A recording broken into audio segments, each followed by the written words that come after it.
every single Oscar is actually chocolate, but like golden wrapped. Maybe I should move the one on the back of my toilet then. I mean, oh my gosh. Sure that's chocolate?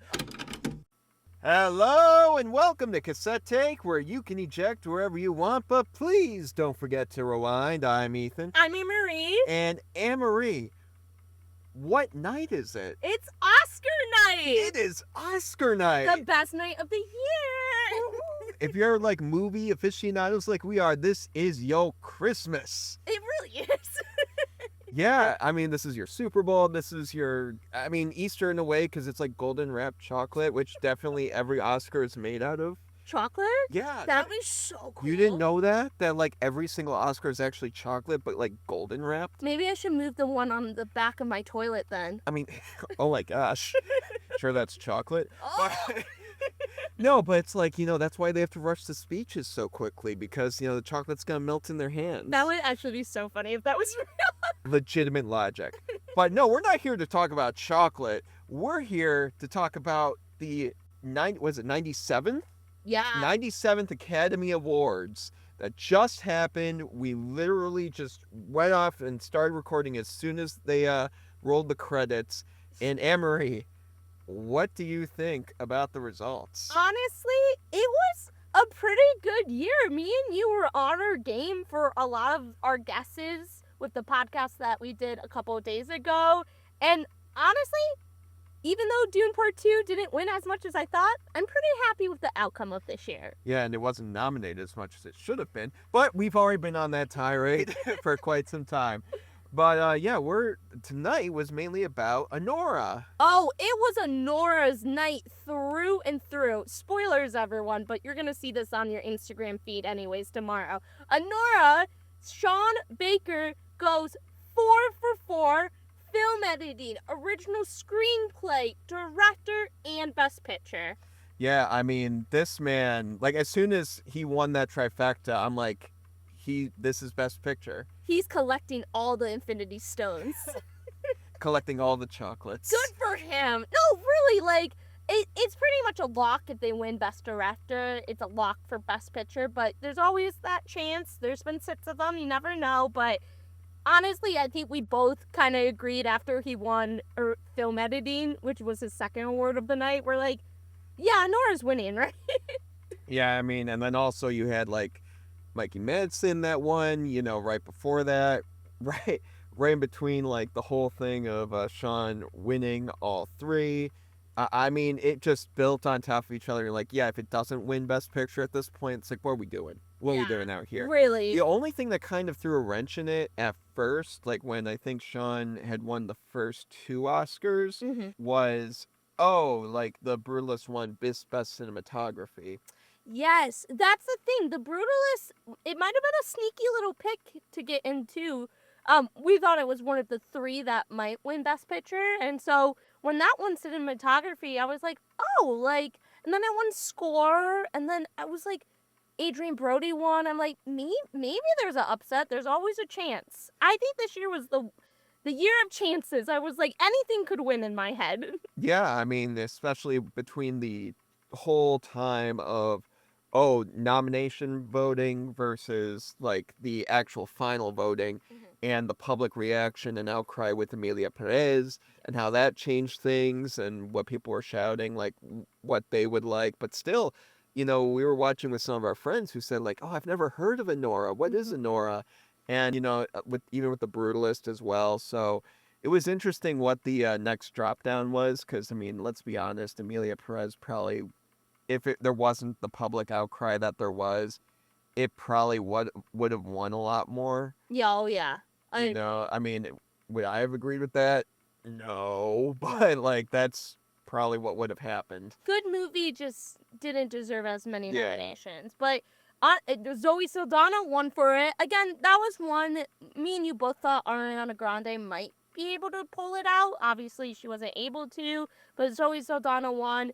And even though, you guys, I understand a lot of people don't like Emilia Perez, I think it's an okay movie. I got something out of it. But Zoe Saldana is good in it. I don't think it's her best role ever, but I think it's like a Lifetime Achievement Award for her. Yeah, I mean, absolutely. She was phenomenal in the role. Again, like you were saying, not her best, but if she won an Oscar for it, which she did, I can't really complain too much about it. I mean, I do think that there were people that had performed better in that category, but again, that's the thing about the movie industry. Everything's subjective, and you can see whatever you see and think whatever you think and Yeah. vote from there. But yeah, between the Amelia Perez controversy and then the Nora kind of sweeping everything up, it really pushed like movies like Conclave to the side that a lot of people thought were going to be like big leaders in this race. Which is so disappointing. By the way, Adrian Brody gave a outstanding performance, but Rafe, we still don't know what his name is. Yeah, especially after Conan established those rules of like if Ray Fiennes loses this third time, then we gotta start calling him Ralph. Honestly, Oscar voters, I like seriously the greatest actor. Hold on, one of the greatest actors of all time still doesn't have an Oscar, and it's so disappointing. And I thought this was it, and it's such a disappointment he didn't win. Again, Adrian Brody, great performance and everything. Honestly, there was a chance for Timothée Chalamet too. Those were the three, but I'm really disappointed in that. Yeah. Also, I was a little back and forth about my relationship with Nosferatu. Like, not winning anything, but at the same time, what did win, I was just like, that makes sense. Yeah. But I was really kind of hoping in the back of my head, like, oh, give him a little bite, come on, just give it to him. And it just didn't happen. But like Wicked winning best production design, like that's something I was expecting, but a little bit of me kind of wanted Nosferatu to win, but Yeah. I completely understand why they went that way. I love how that was your unrealistic dream, and my unrealistic dream was that Denis Villeneuve was gonna win somehow, some way. But I think honestly, the biggest shock of the night for me, which is so dumb because we knew it was a two-man horse, basically two-woman horse, I should say. It was Mikey Madison. I was shocked she won, which I'm like, Emery, you dummy, you knew it was a two-horse race between her and Demi Moore. Like, what did you think was gonna happen? Yeah, I mean, well, to be fair, with all the buildup with Fernanda Torres, I mean, I can't speak too much on that, because I haven't seen I'm Still Here, because it's still not here. Like, it's only been in the, certain art house theaters and for limited runs, and can't watch it anywhere on VOD or anything like that. So I can't really speak too much on her performance. But from what I was hearing from outside sources, very viable ones, it was like Fernanda Torres could be the dark horse in this, especially with the Oscars and Academy really loving previous history with actors and actresses, and her mother being one that won the Oscar, I believe, and then this, her being next up to be potentially the next Brazilian to win, in Oscar history. She didn't end up winning, but like it kind of, all that buildup did kind of get me to second guess a little bit, in all honesty. Yeah, it's disappointing. Not disappointing because I think Mikey Madison really did put on a great performance and everything. But Demi Moore, I do feel like she needs her due, and I thought The Substance was great. And so it's kind of a weird situation, I feel. But oh well. So. Well, at least The Substance did get their flowers with the one that we both agreed was makeup and yeah, all that. Absolutely. So, which, if it didn't win that would have been like a definite what are we doing here kind of thing. Yeah, like what's exactly happening, but yeah. The one that I was very interested in your whole take on was the score. Oh yeah, so that was interesting because I put Wicked and you were like it's going to be Brutalist, and I was like, Ethan, no, it's going to be Wicked. But then you kind of explained it to me that Wicked doesn't really work without the music. And so the Brutalist, yeah, very happy with that score. Yeah, because I mean, I think this is the perfect example of like when people say, "Oh, I love the music from that movie." Well, what do you mean the music? Like soundtrack versus score. And, that's the whole thing with this is score is kind of what carries the movie more so, but soundtrack is like, more so like songs and typically licensed ones at that. And here I just felt like The Brutalist really, really carried the movie with its score. Oh, And it was like a triumphant score. It was an incredible score that really hit me right out of the gate when I walked into that theater and watched that movie for the first time. When it came to Wicked, the music was incredible and the score was great. But, like, again, it was more so the music that, like, soundtrack that was kind of carrying that movie. mm-hmm. So I was pretty shocked at first when you had said, "Oh yeah, like it's gonna be Wicked, no problem." But after we kind of went over it again, it Yeah. was like, okay, yeah, I could see why you would think that. Yeah. It's definitely, like, I think The Brutalist, like, there was a moment where I'm like, could this win Best Picture? Like, it definitely had an opportunity. What was the biggest shock for you of the night? The biggest shock, gosh, that it's hard to say. Because it was all kind of expected, I feel like. We kind of expected the things to win. You know what? If anything, I would probably say cinematography. Oh, really? Because that was Brutalist. Yeah, I mean, because I thought the Brutalist cinematography was excellent. Like, Mm-hmm. don't get me wrong, it's a huge part of the movie, literally, and it really makes something that would typically seem mundane truly magnificent and monumental. And but I just don't think that compared to Greg Fraser's work on Doom Part 2 and even I can't remember the cinematographer's name, but their work on Nosferatu, Yeah. like I just don't know how Brutalist kind of wins over that. I'm not too vehemently upset that it won, but I have a feeling because they chose to shoot their movie on VistaVision film Mm-hmm. that that's probably why it was given more so that extra like wheel with the grease and all that. Yeah. But It was a big shock, I will say, because I thought Dune Part 2 had more stuff locked down for a win, especially in those kind of categories. And so it's a disappointment, I will say, but The Brutalist is such a good film, too. So I totally understand both sides of it. But man, like, I do, like, again, Denis Villeneuve, go on your revenge tour with Dune Messiah. Honestly, I want you to go win everything at this point. But yeah, I don't know. So yeah, I mean I hope that Denis goes on that revenge tour. I'm sure he will with Messiah. But again, tonight was more so about like the who was nominated as much as we would love to say, like this should have been Denis' night. well, it was Sean Baker's night, Yeah. honestly, which he's a big proponent for indie films, correct? Yeah, huge proponent. And this time around, he rather than solely focus on indie films, he focused on independent theater chains, Mm-hmm. which I threw me off because I was expecting him to kind of give that same kind of like SAG, speech or whichever one he gave, where it was all about independent film, and here it did dabble in independent film and all that, but it more so focused on theater chains, which I'm like, wow, good way to diversify everything and like pick, your battles and which ones you're gonna say when. But at the end of the day, big proponent of the independent world, and I'm here for it for stuff like that.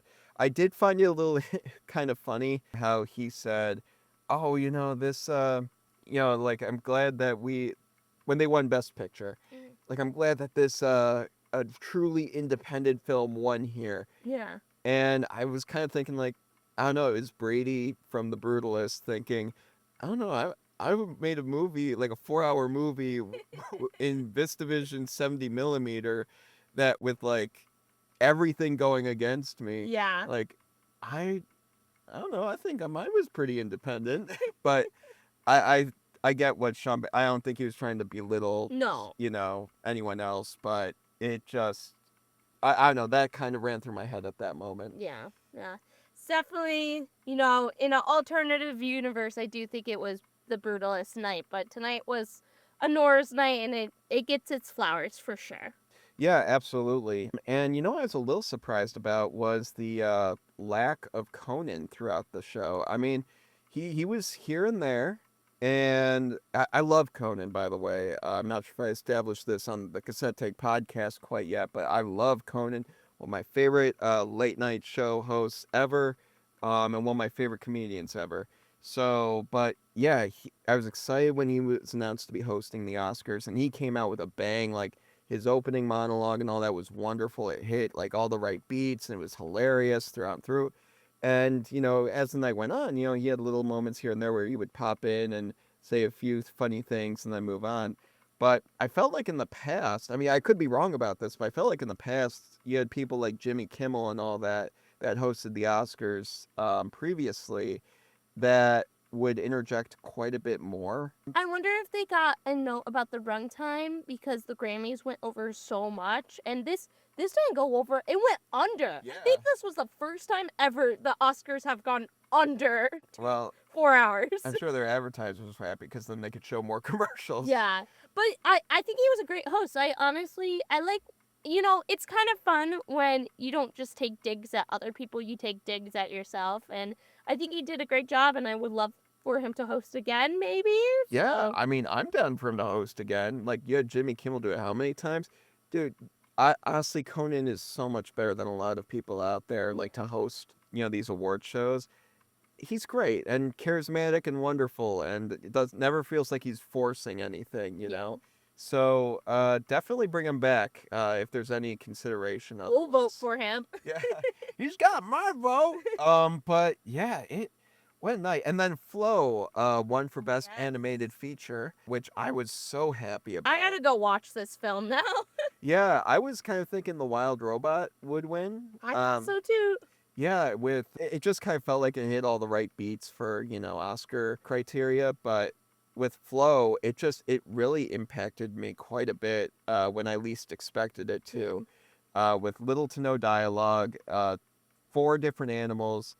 Most of them didn't have anything really to do with each other. Like, you would never see these types of animals interact. And it just, even though it's animated and it's kind of like a fictional scenario, they still kind of, the animals, like, and how they're animated and interact with each other, it's just so real. And how they would definitely interact with each other with no humans around.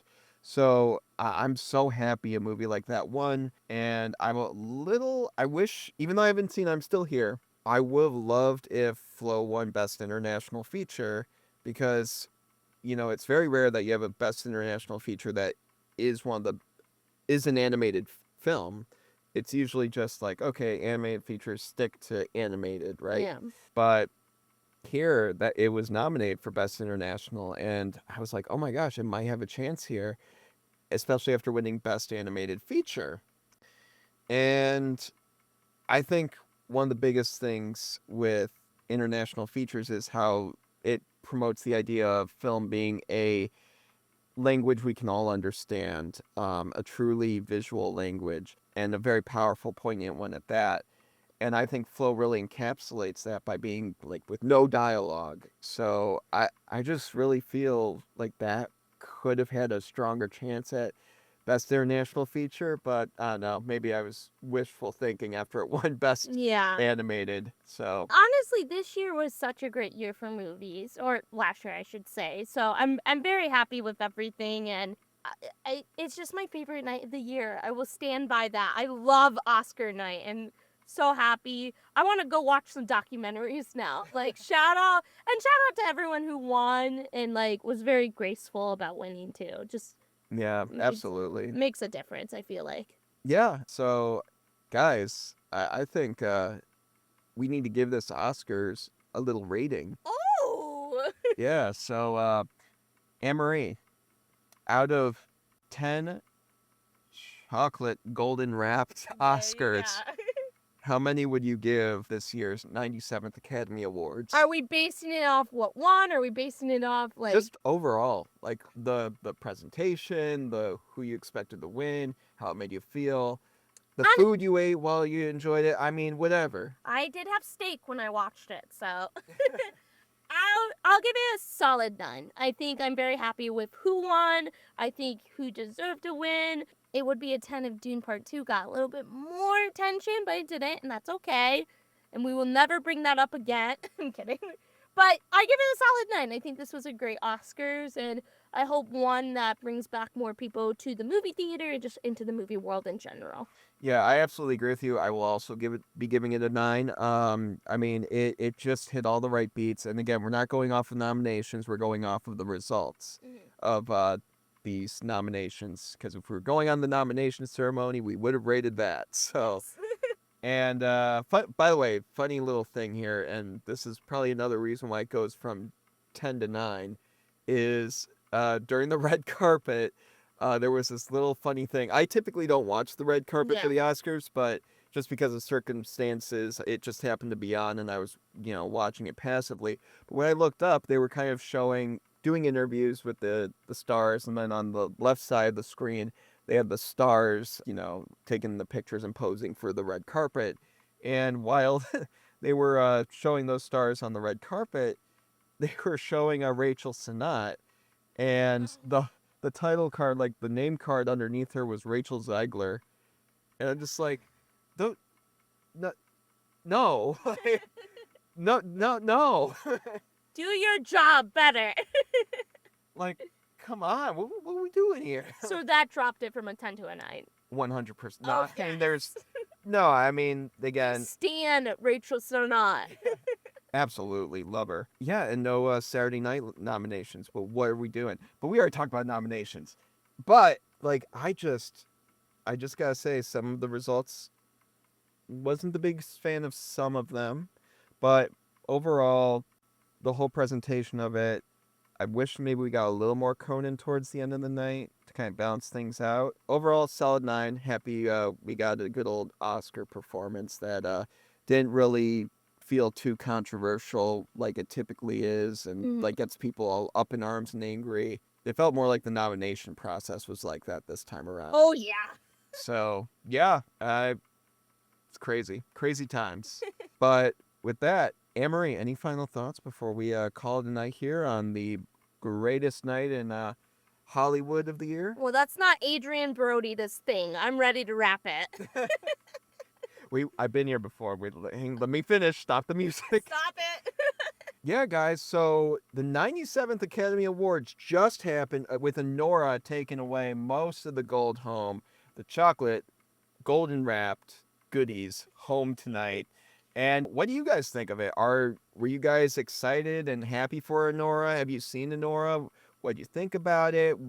Did you like Conan as the host? Do you want him back again like we do? Was there something you didn't like? Was there any results that you absolutely hated? Is there any movies that you're now going to go see from the Oscars now? Yeah, that's a good one too. And I mean, hey, guys, whatever you're thinking, let us know your takes on our tapes in those comments down below. And with that, Annmarie, I think we need to hit the eject button here. But guys, thank you for listening to us on this episode of Cassette Take. We hope you haven't ejected thus far into the podcast. But before we eject, let me just say, because we didn't say this on the last episode, guys, we just hit over 100,000 channel views. Yeah. As of last week. And Annmarie and I could not be more grateful for you guys listening to our crazy, incoherent banter. It's greatly appreciative. I feel like I'm winning an Oscar right now by just saying this, but we really appreciate every single one of you that click on it, that agree or disagree with our thoughts, and it's just incredible. So thank you. Yeah, and we love y'all that definitely start off with an argumentative discussion and then it turns out to be something like, oh, I never thought about that. Like, we've had quite a few of those moments on here that I never thought I would ever see on a YouTube comment section. Oh yeah.